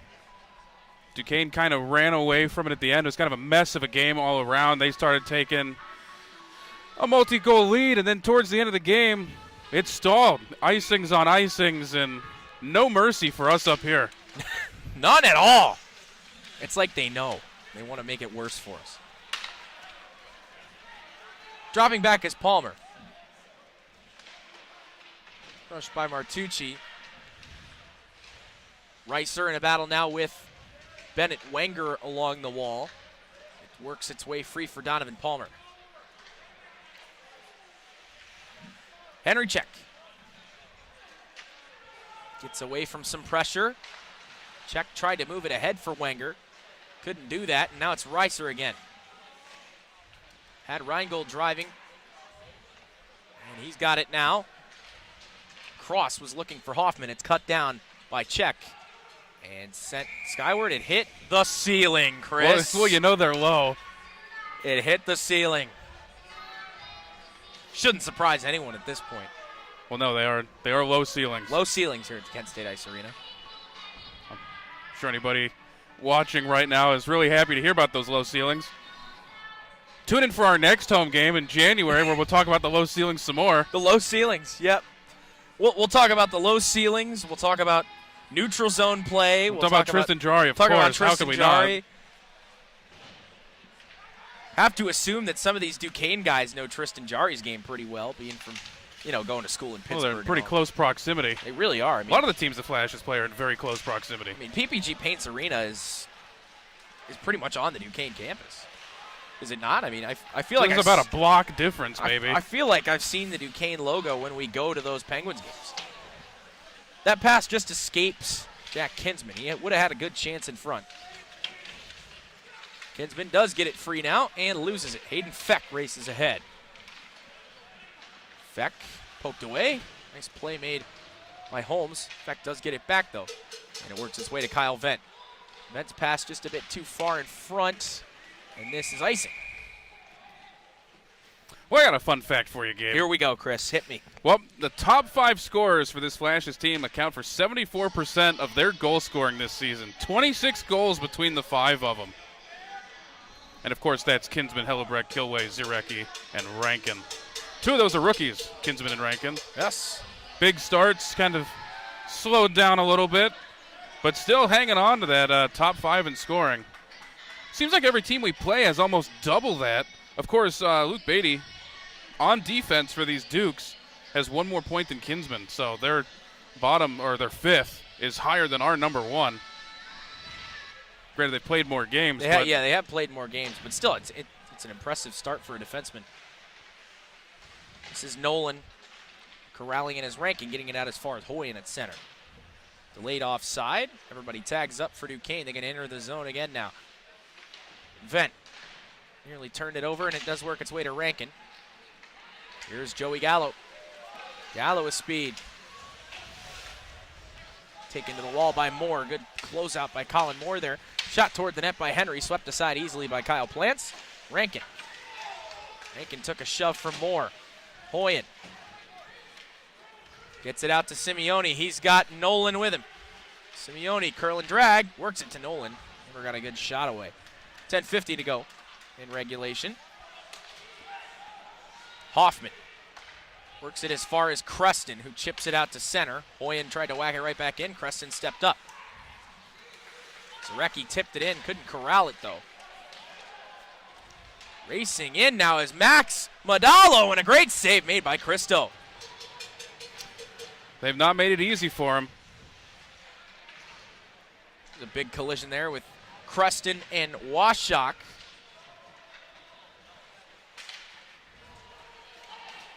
Racing ahead is Gabriel. Plants got him, and a nice ice shower from Jonathan Gabriel. Seemed a little frustrated. I'm not sure if Plants was frustrated with kind of not letting it go past him there for a potential icing, or if he just didn't want the snow shower. Can't imagine it felt too good. Might have felt refreshing, actually. Who knows? That's a little cold in here. I doubt it. Yeah. And he hasn't had a ton of work to do recently. He's been kind of just hanging out back here. Here's Gabriel. Gabriel works his way by. Battle for the puck in the corner, and it's eventually fished free by Hillebrecht. Hillebrecht took a check from Modalo. Battle for it on the half wall now on the far side. Working it free was Zarecki, but he couldn't quite corral the puck. He dropped his stick. Comes down as far as Poswick. That's an onside play. Nope, it's offside. I was going to say, I don't think so. I think had about a stride. By a nose hair. That's a long nose hair, Gabe. Could talk about the offside reviews in the NHL if we wanted to find something to talk about here. I mean, is that a rule that you think they should get rid of? I'm not sure. I have a revision, an idea, if you will. In my very professional opinion, I don't believe that they should call back a goal on offsides unless the player who is offsides actually made an impact on the play. Yeah. Whether it be the passer or the eventual goal scorer, I think they had to have had impact on the play. Not like, just some guy off the bench just kind of sneaks in a little too early and had no impact on the play. Or a guy is changing, right? I mean, guy changes, gets in a stride early, and then they're going to call it back even though he had no impact on the play. But that's my hot take on that. You get impressive goals like Trevor Zegras' lacrosse goal that start to get called back, and that's when people start to take notice, right? I mean, well, there's been instances. I remember one from a few years ago. I can't remember if it was the Sharks or not, but they had McNamara scores. Oh. That's the HT for Nate McNamara. And with 8:31 to go, Duquesne extends their lead to 4. Well, anyway, continuing with my point, I believe there was a game not too long ago where there was a couple minutes of sustained zone time before a goal was scored that was eventually called back on an offsides. And at that point, it's been minutes of zone time. Right. What's the point in saying? Well, yeah. How? Like the last 3 minutes of hockey we played is worthless now. We'll do it again. I can see it kind of both ways because at the same time, maybe the play should have been blown down to the end and none of that should have happened. But it just seems a little silly to me. I would agree with that. Not a bad idea for a revision. Maybe we should pitch it to the guys in New York. Yeah, I don't think I'd get very far with that. Toronto or, wherever they are. Well, because then you're going to have debates of, how much gray area should there be? How do you determine that someone had an impact on the play? Right, and then you could. Because what if a guy comes in and takes a big hit, takes a defenseman out of the play? There you go. He didn't have the puck, he didn't pass it, but he had an impact on the play. How do you determine what an impact on a scoring play is? And then you could end up with the gray area, like a goaltender interference type rule. Well, then you end up with that kind of thing, or like what's pass interference in the NFL? Which we still don't know what it is. Really. Exactly. What's a catch? Don't know that either. So, there's a lot of trades back and forth to be had there, a lot of gray area. That one looked like it almost hit the low ceiling. I think it did hit the ceiling. I don't think it hit the mesh because it bounced right straight down. I think we had another ceiling puck right there. Low ceilings here at the That's Kansas State amazing. University That's great. Arena. Well, I got another little fun fact for you here. I'm totally not scraping the bottom of the barrel or anything. But the Dukes have a 6-way tie on their team for game-winning goals. There you go. At least according to the ACHA. And well, we know how reliable their stats are. And it's the great stats that I have access to. I have had to fill in a lot of blanks here. We're getting ready today. Since obviously the games last night, there's not a really quick turnaround there. So a lot of the games from last night weren't in. I had to go and do your own independent research. I had to go try to find some box scores, digging around on Twitter. Yeah, there you go. Because that's, the Dukes have 2 Twitter accounts. I found that out the hard way. How about that? Trying to find the box scores. Which one's active? Both. Both of them. One of them is live updates on scoring, and the other, I think, is just, there's a game today. Okay. I don't fully understand it. Also, there's a high hit, and we got a helmet off. A super late shot on Plants, and they're not going to like that. Gabriel took a shot on goal. Hoyen chirping at Gabriel. He's just laughing it off. Kyle Plants has the puck in his glove. Shane Nolan his brain bucket's off right now. They're still trying to come after Johnny Gabriel, and he's still got that smirk on his face. Now, lots of words being said. I'm sure they're very friendly. They're probably going to be getting, a nice dinner after this together. Maybe go out and get some coffee. Head straight to the local Applebee's. Grab a pumpkin spice latte. Who knows?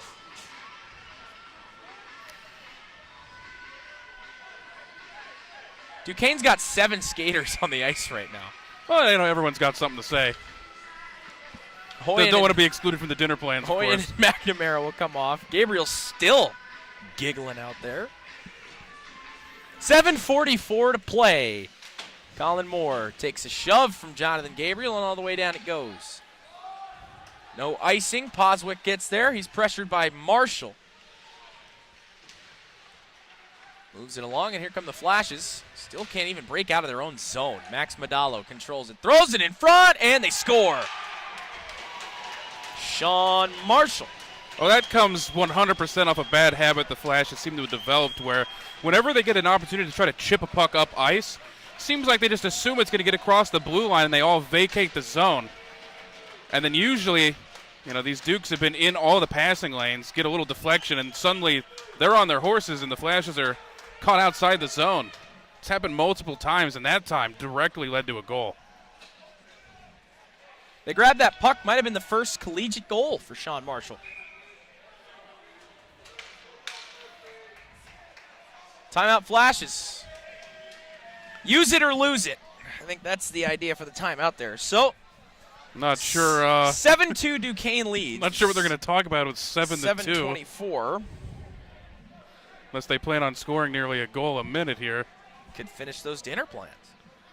Well, you got a good point. Can hammer those out, yeah. Although, interestingly, I don't see the two benches coming together and making dinner plans together. Maybe we were wrong about that then. Maybe I suppose. You'd think, everyone would be talking to Johnny Gabriel trying to get on the docket there, but I guess not. Who knows? Well, let's go back to my totally not bottom of the barrel stats sheet, and I got a good one for you here. All right. So on the Flashes end, Hunter Hillebrecht currently leads the team in unassisted goals. All right. He's got 3. He does the effort plays. He does it himself sometimes. Yeah. Hold on to your hat with that one. Unassisted goals. Which is funny because he's only got 6 goals on the year. Half of them have been unassisted.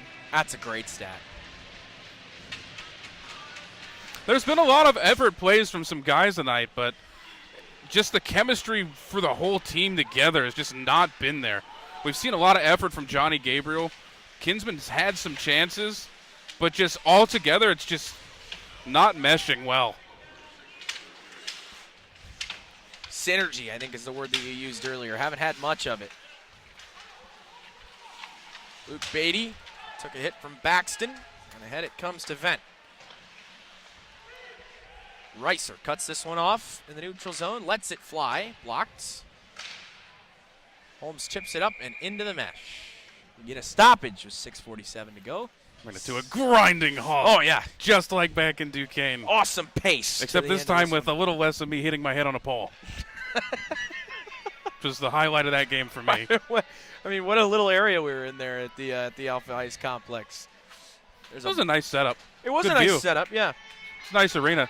I like the scoreboard. They have a big scoreboard in the middle there with the shot counter and everything on it, which was a pretty cool thing. A nice luxury for us to have a shot counter. Yeah. It was about level with the low ceilings at the Kent State Ice Arena. Thrown in front, chance for Ostershell, who was charging in down the slot. Gabriel's got to drop back and stay home. He gloves it down. Here is Johnny Gabriel. Looks like guys just fall off of him when they try to deliver a check. Really is impressive how elusive he is. Shot from Henry, tipped by Gabriel, a backhander, and he's robbed by Plants. Kicked out the right pad. Henry fires, tip chance in front for Zarecki. Thrown back in front again, and Plants says no again. To the point, Ostershell. This is the best shift of the night for the Golden Flashes. Absolutely, but Plants has been all over it. Gabriel corrals the loose puck. Cutting in was Ostershell. The shot was blocked. And now it's cleared out to neutral ice.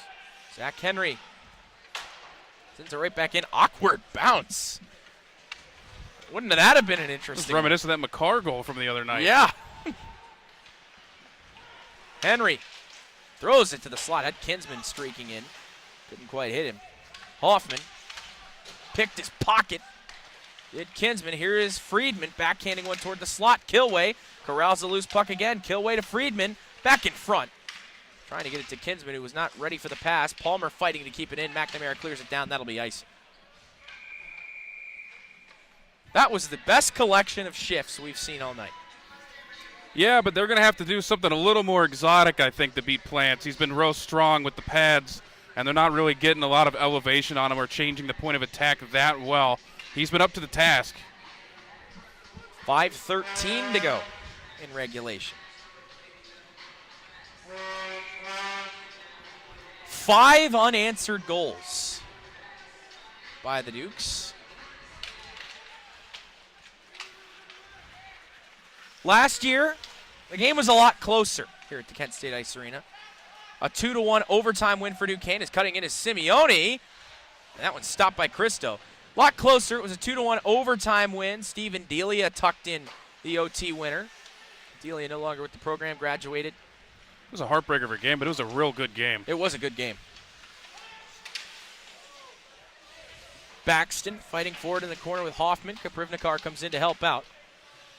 Rankin cuts into the slot, trying to get to a shooting area. Rankin cuts back again to the point. Shot from Palmer. Tips off the back dasher. Coming in to help out again is Baxton. Back to the point. Palmer wasn't in the wheelhouse. He'll let it go anyway. Deflected wide. Palmer holds again. Hits it deep. Rankin will get there first.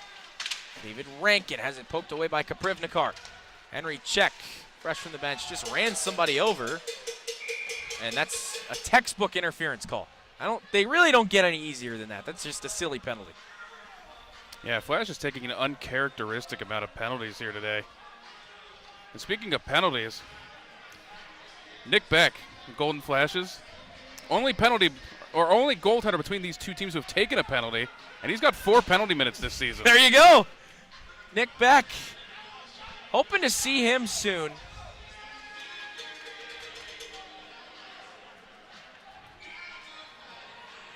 He's been dressed these last 2 nights. And you don't see a lot of goaltenders take penalties. It's always kind of funny to see your goaltender get involved And and it's end up taking a always penalty. Nick. It's always Nick, too, isn't it? And they're not necessary. Well, I believe there was a delay of game penalty that was a little interesting. But, you know, he likes to get in the face of some of the guys that come and visit the crease. He does. He's feisty on the ice. You remember that John Carroll game here last year? That was just comedy.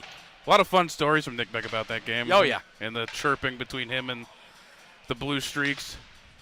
He says, the guy just looked at me, and I'm like, what? What? Do something. A little classic Nick Beck for you. Back to the year 2022 we go, and here's Sam Hoyen. Evading the stick check from Brian Ostershell. Hoyen holding. Try to move it to the point. Back it comes for Hillebrecht, and a clear. Ahead to Zarecki. He's in solo. He hit the post. Zarecki draws iron. He scored last night against Robert Morris.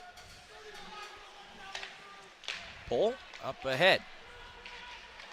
Hayden Feck cutting in across to Hoyen. Drops it off looking for Nolan. Luke Beatty's going to step into a drive. It's a pass across to Feck.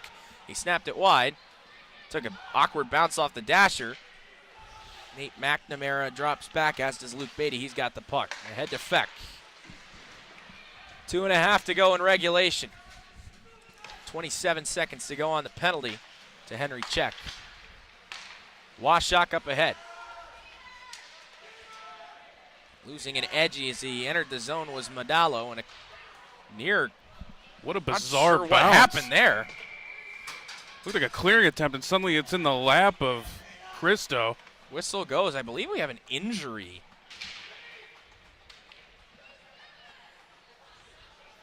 It's very obviously a player down. We can't really see from our vantage point here. We're on the opposite side of the ice. It appears to be a Duke, It is a a Duquesne Duke. I think it's Max Medallo. So It's kind of a rough go of it this afternoon. He took has. a couple hits earlier in the game. One that I thought was somewhat questionable, got hit in the numbers and ended up in the boards in that same area as well. And obviously at this point, it's just you want to get everybody out of this thing healthy. This game is clearly over. The outcome is not in doubt at this point. So this is something you really don't want to see in a game that's essentially over. 2:18 to go. 10 seconds remain on the power play for Duquesne.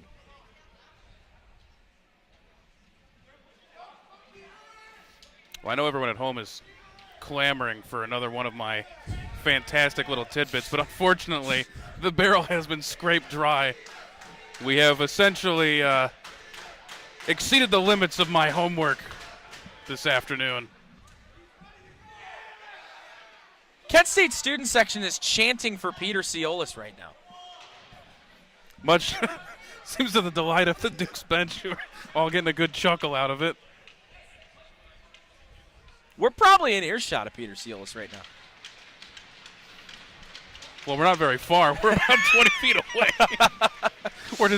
we just are up high. No weight on the right leg for Max Medallo as he's being helped off the ice. Just hate to see it. Never want to see an injury. Yeah, and especially not at what is essentially garbage time here. Right. So hopefully he's all right.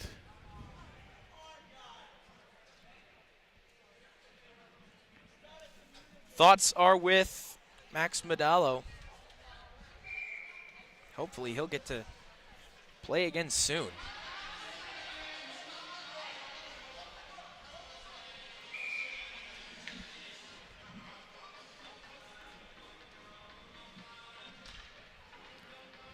Face off at neutral ice. Kaprivnikar will take it with Hillebrecht.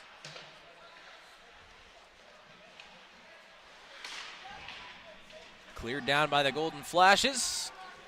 Kyle Plants directing traffic. Penalties expired. Henry Check back on the ice. Evan Kaprivnikar is going to break in. He's got Sean Marshall with him. Puck just drifting towards Cristo, and it's eventually taken out of trouble by Johnny Gabriel. That one's up and in the mesh. Just what we wanted, another stoppage. Well, I do love stoppages. Gives me an opportunity to sit here and try to come up with something to talk about. Unfortunately, the tank is kind of running dry here, Gabe. Well, the good news is there's only 110 seconds left in this game. The bad news is also there's 110 seconds left in this game.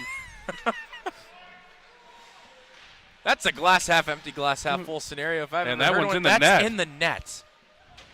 Wow. That's not a good one to give up there. I don't think Cristo's going to be too happy about that one. I don't even think he was above the red line. It's 8-2, so in 2 games, Duquesne has put 17 past Kent State netminders. That goal will belong to Joseph Reinbold. We want Peter is the chant right now.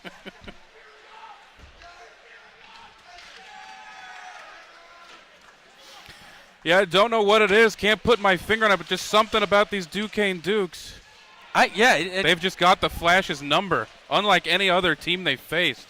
It really is remarkable. I mean, it's like everything goes out the window when you're playing the Duquesne Dukes. It's just saved by Kyle Plants. See how long it takes to freeze this one. Okay, here we go. He was thinking about playing, and then he just kind of shrugged and was like, whatever. I think the only other game that's come close this season to what the Dukes have done to this Flashes team is kind of a miserable loss to John Carroll not too long ago, 7-1. At Gilmore. That's not a pretty one to give up. And that's at a time where the Blue Streaks were struggling. They seem to have recovered now. They're actually pretty high up in the division. They've been doing some work. Hayden Feck, of course, John Carroll was one of the representatives at the national tournament last year from the CHMA. Yeah, they knocked these Flashes out of the playoffs immediately last year. It was them and it was Pittsburgh. Still get the horn blowing, even with 56.6 seconds left in a 6-goal game. Well, somebody's got to keep them into it. Can't question the school spirit. Well, there's one thing that's for sure. You're never in for a bad time here at the Kent State University Ice Arena. No, it's always going to be a fun environment. Kyle Plant's way out of his net to play this one. Oh, man. And he turned it over. Snapped ahead to Brian Butler. He's in a race for it now. Poswick beat him to it. Under 40 seconds to go. Brace yourself. Poswick shoots it just wide. Moore controls it here for Duquesne, hands it off. This is Adam Hoffman for Feck. Intercepted by Gallo at neutral ice, and he'll just elevator it in. Moore through center. Zarecki had it. Rankin's got it now. Gallo has to tag up. He's not in a hurry to do so either. Poswick controls, 4 seconds to go. And a little bit of a disagreement in front of the bench. One last save for Kyle Plants, and that's that. So following a 4-1 win over the Robert Morris Colonials, Duquesne storms into the Kent State Ice Arena and just flattens the Golden Yep, and the Flashes. Flashes for the second time this season have failed to get a third win in a row. That's twice how they've won 2 in a row and then fallen at the third. Got to find a way to string some wins together, and they've got to do it soon. Yep. Final from the Kent State Ice Arena, 8-2 Duquesne. For Chris Hodson, I'm Gabe Kalura signing off.